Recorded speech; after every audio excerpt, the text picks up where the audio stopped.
Nice to see you. Hi, Yukie. Hi. Working from home and working from office. Which one do you prefer? Actually, both are okay, but I prefer to work in the office in terms of efficiency. Right. Okay. Yeah, you can. Why at home? Yeah, I got a lot of distraction. At home, because when my parents is not around, I'm okay to be at home. But because I'm staying with my parents, if my parents is around, then I feel that I'm distracting them, or they're actually distracting me. You know, so the kind of stuff. So it's like I would prefer to work in the office when my parents are home, unless I'm staying alone. At home is okay, but honestly speaking, in terms of focusing on work to be done, stay in the office is better. I feel the same way. So coming to office actually make you more productive. Yes. At home, distraction, TV, then your bed. Oh gosh, okay. So instead of 15 minutes siesta on the table at the office, your 15 minutes on the bed will be even 1 hour. Exactly. Yeah. Yes. What do you think, ladies and gentlemen? You're hearing this. So do share with us. All right. Also the same thing. Do you prefer to work at home or do you prefer to work in the office? Right? Just drop us a line, guys. Then we can have a chat. Yes. Right. Hi again. I'm Shahrill, and today I have Yukie. All right. I hope that you enjoyed the last session hearing us. All right, and the discussion where I shared about with you about being an entrepreneur, what the challenges, what the ups and downs. All right. So I hope that you have taken 1 or 2 pointers from there and be inspired from that. Okay. Right, so today we'll talk a little bit, my turn now to talk with Yukie, and she's going to share with us a little bit more on what she's doing. Right, so probably, yes, let's start Yukie. So share a little bit more about I'm yourself. doing something to do with the marine, with the sea. Okay, with the sea. Yeah, with the sea. So before coming into the sea, I was on land. Then we should have taken this shot, Sure, videotape this on board a ship, man. It's not so easy nowadays. Remember it's COVID time. Yes, there was a case that was. Sorry. Okay. So the COVID time is a bit tough nowadays to go on board. Even because they were worried for people coming down also, because they were worried that if they go to any other country and they got somewhere else and then they pass it on to the locals. So I'm now currently in the marine line. I've been in this industry for 10 years. Before this industry, I was doing car. So my friend was like, "Wow, from ship to car, wow." No, from car to ship. Oh, car to ship. Right. From 4 wheels to no wheels. Yeah, and then they say next time you go to aeroplane, they say, yeah, this is my aim, maybe to car, ship, and aeroplane. So the next few years. No lah, I don't think I have so many years to go, man. So I kind of like this industry, and then I kind of like expand or improve myself from my diploma is building and real estate management. Then now I got a diploma last year. After 9 years of being in the marine industry, I got a chance to convert transfer into a diploma in maritime. Wow! All right. All thanks to the government because they actually encourage us to do this, and they actually offer a very good course for us to go to. Like for example, last year I attended the diploma in part-time diploma in maritime business. So this is under PACE, PACE, and the government will subsidize most of the cost fee for you. If you are above certain age, you pay minimum. So I'm above certain age. I'm not going to tell you. I'm above certain age, and I paid like only like $800. So the whole cost costs about 8,000 plus. Wow. Wow. Yeah, so only 10%. Some even older pay only 5%. Wow. So the older you go, the cheaper you go, and also they encourage you to upskill. I think this is something very good that the government has did to actually help us in this ways. And also I find that yes, it's a bit tough in the sense that I need to attend the school after work, twice a week. and then you got project, but you meet people. I think people, you meet nice people, you meet people in the same industry, and then we kind of like, you expand your network again. Right. So you're very fortunate, from cars to ships, and from doing education in building, then you go into marine. Well, that's a big jump actually. Yeah, it's a big jump. From building to walls and to a ship. Right. So you're fortunate that there's an upgrade. Alright, there's opportunities like this. But maybe like to know, because all these years that I've been knowing, I know you. Are you okay? Forecast, I understand, because because you helped me to purchase my previous car. Okay. But for ship, I don't think I can afford to buy a ship now, so I won't ask you for that. Alright, we'll take small yacht small yacht also cannot. I would love to have one, but so maybe tell them what actually you do on what do you do? You build the ship, you roll the ship, or okay, what do you do? No, I started from Puchaser as a technical. Why you purchase the ship? No, in the sense that I help the ship to buy things that they need. Oh, okay. Right. Because they are doing all the sailing and all this, so I'm kind of like the support behind to help them to like replenish all the stuff on board, like consumable items, like the engine, they need the bolts and nuts, and then they need the engine oil and all this. So you read a bit like Red Mart, eh? Yeah. I'm actually the purchaser in the Red Mart. Okay. Yeah. So then they will send the requisition for us, and then we will do. But I'm fortunate in the sense that during this happens in 10 years ago when I'm in the loss of a mid-year crisis, not exactly, but in a loss in the sense what that mid-year? You're still very young. I'm mid-year. So I do not know what to do, because I actually came out from the car industry and was like looking out for a job, and coincidentally my friend was working for this company, the ship management company. He called me and said, hey, we are looking for people, do you want to join us? So I'm quite fortunate that my boss hired me when I have zero experience, I have no knowledge at all with the marine stuff. So he let me join them, and then I learned from them. From ship management, I go to it's a third party ship management. So third party means the ship, when you have a ship, an owner, he can actually ask someone else to help them to manage. So as a third party ship management, we actually get engaged. Before I get lost here, we're doing purchasing. So now is management.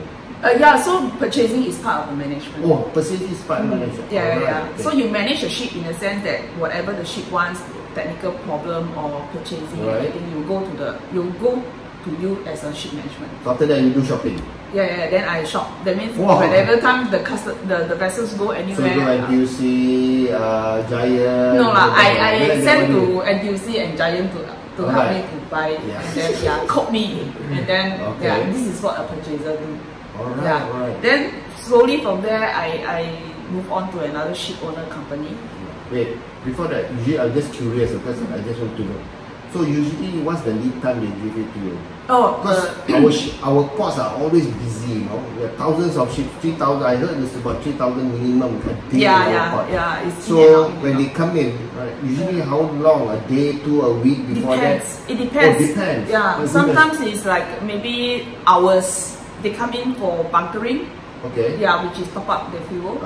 Or they come in to top up their provision or their requisition. So they can come in for like maybe 10 hours, 12 hours. So within that 10 hours, wow, that's a short lead time, you know? Yeah, but no, actually, usually they will give us like maybe 3 days. Oh, 3 days, alright. Yeah, 5 days. They already know what they want. When they already know that what they want is okay, but when they last minute things happen, breakdown or things like that, then they will need certain things more. They will need more things. So that is when we are very time constraining. So this is also what you have to learn in ship management in terms of purchasing. It is not as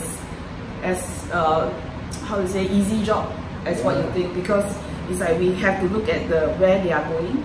Okay. So I need to know some NTUC in somewhere else. Oh. I need to know. Okay, when we say NTUC, for us in ship management or marine term is ship chandler. Okay, sure. Yeah, ship chandler. So I need to know a lot of ship chandler all over the world so that I can make purchase and get in contact with them. Okay. So I need to like know who are selling what and what in different countries. Right. Yeah. Okay. Like for example, in Australia, okay, there's a company called Sea Lanes. Then I'm always asking them for provision or for things like that. So you need to know a lot of different countries because my ship goes around. Yes, it doesn't come to just only one route. Yeah. But it really depends on the trade as well. So mine is the one I'm looking after is livestock carrier. All right. Yeah, so we have all the cow, the sheep, cutters, the sheep. Wow. Yeah. Can I have the one? 1A. This Singapore can. Yeah, so from ours is actually export from it's Australian company. So they export from Australia to other countries. All right. Yeah. Okay. So it's something interesting because the thing is, marine industry is very wide or very. Yes. You know, they have so much things to learn. From livestock carrier, you have dry bulk carrier, you have container carrier, you have chemical tankers, and all these different usage. The things that they use are different. Okay. Yeah.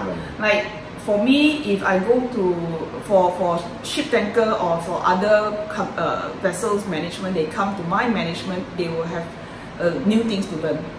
Like in the things that I learned in livestock carrier is we have RO plant. What's that?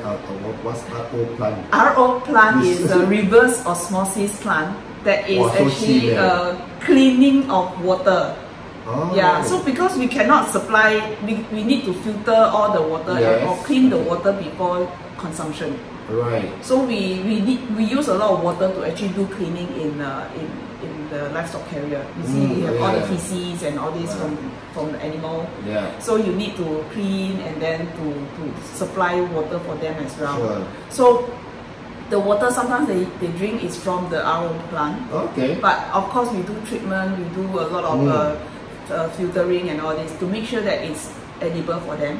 But for the human on board, we are still giving them the fresh, like this kind of water, fresh water. But technically, the RO plant process, the water is very consumed. Actually can. So it's like new water, eh? It's right, but the thing is, because the thing is, we want to make sure that there is no problem with the human as well. Right. Yeah, okay, because the health on board the crew is very crucial. Yes, of course. Yeah, and we have more than 90 crew on board the vessel for the biggest ship. Yeah. Wow, you know that. But the one that is the biggest one is already obsolete. Oh. She went scrap already. Okay, how big is it? You can remember? Can't remember, but she can carry up to 30,000 kettles. Yeah, it's like a floating house when it comes to Singapore. So there's one they came to Singapore that the biggest vessels called Ocean Shahrill. It was along East Coast. So from East Coast, when you see out, right, you see like a estate, a block of flat, kind of. That is the vessel. Wow. Yeah, it's huge. It's huge. Yeah, it's huge. But of course, she is also old already that time. And then usually a vessel will be holding normally about until 30 years. 30 years. Yeah, but she extended to 35 years. Yeah. She's almost my age that time. We are almost the same age that time. Right, but you don't retire. That time. Okay, now roughly we know what's her age, okay? Roughly, right? But she's not retired, guys. She still have a long way to go. Her runway is still very long. But now I'm no longer a purchaser. Yes, that's the one. I fleet. Basically, okay, one thing from as a purchaser, what's that you enjoy most being a purchaser?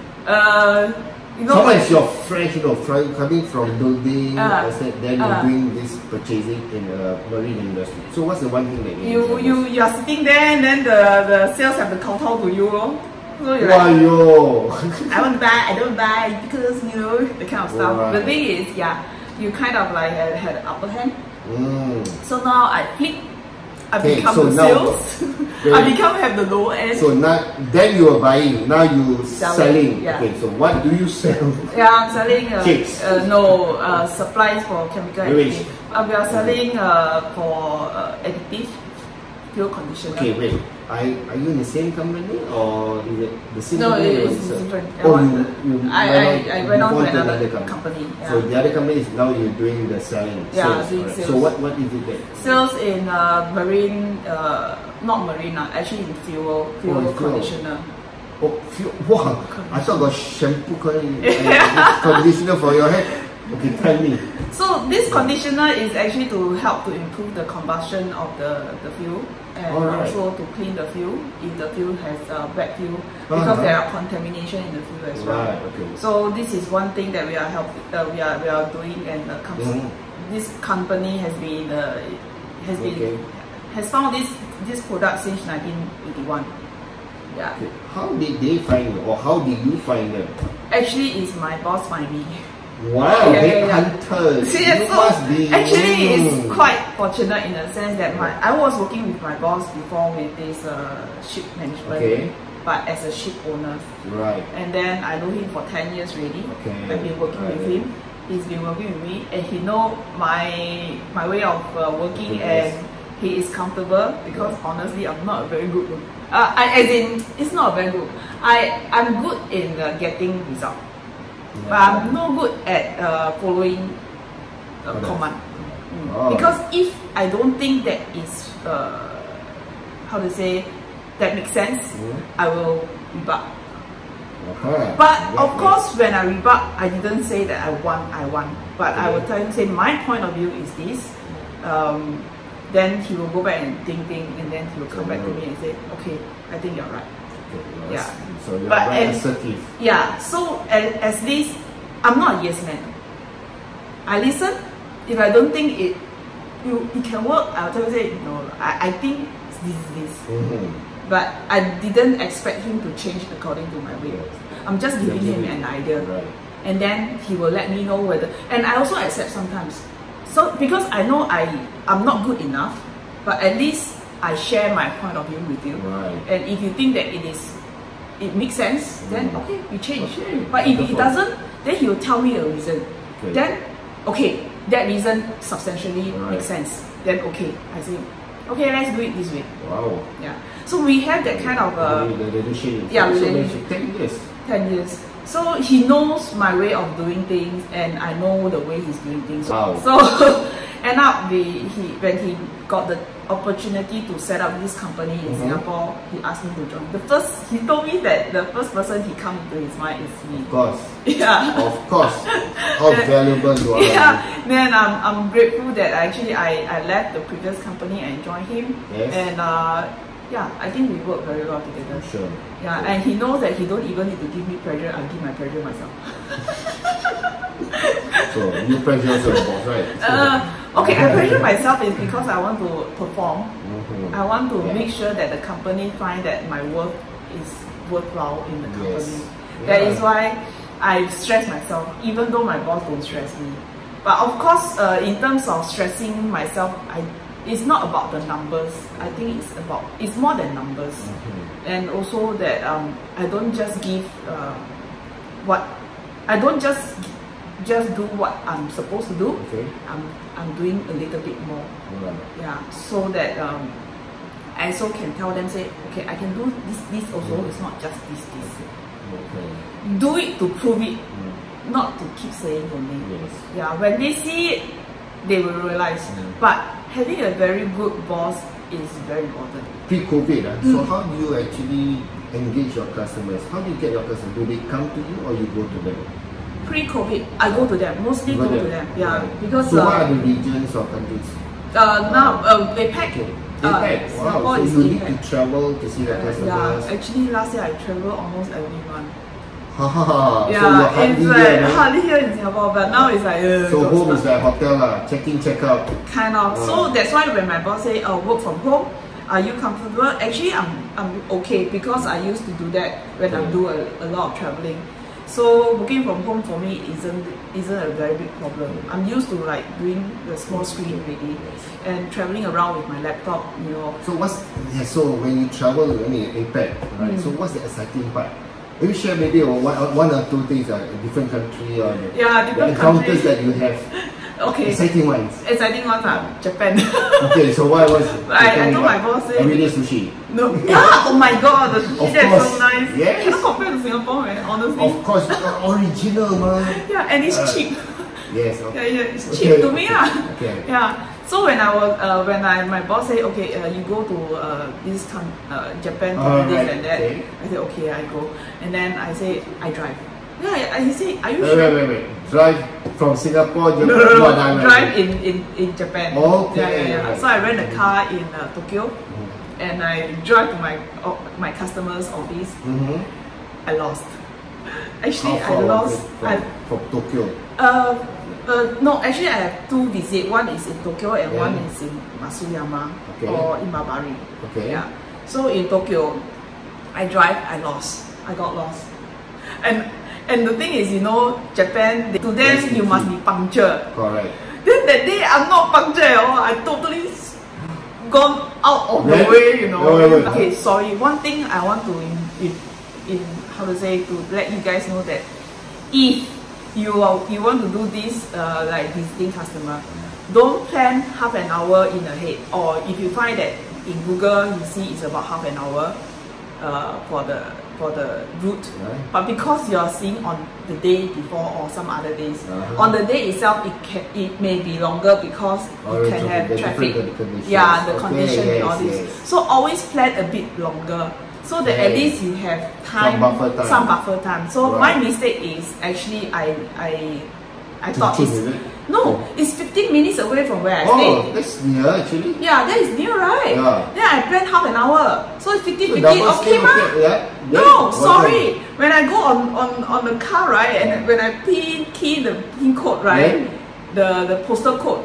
it actually says that it's not half an hour, it's not 15 minutes, 1 hour. That means there is something wrong with the GPS from my end. The car. So my phone tells me it's 15 minutes. Right. On the car it says it's not 1 hour, it's 30 minutes. 30, okay. But the thing is, then I thought, at least I buffer 15 minutes, so it's 30 minutes, right? Yeah. Jam. Never mind. I reached there, then I parked the car, I came down. The security guard said, no, this is not the place you want to go. Oh man! I said, the place you want to go, you need to drive another 10 minutes down the road. Then because you know why? You were guided by Google. Yes. On the car there is the navigation. The navigation has the phone navigation. Right. You can key in the phone number. Okay. So the phone number I key in is the old phone number of the company. So you have moved. So they have moved. So that's the problem, and I feel very bad. I feel that I didn't did a good job, and of course it's a mistake, and I want to learn from my mistake and will not do it again. So I keep apologizing to the customer. I say I'm really sorry, but of course they know when you're driving here you may have hard time. So lucky is I drive, so they kind of like okay lah, forgive you lah, because you're new here in this kind of lucky, and also lucky I'm female. I think if you're male it's a bit tough lah. So and then the next one is I went to Matsuyama, it's Imabari.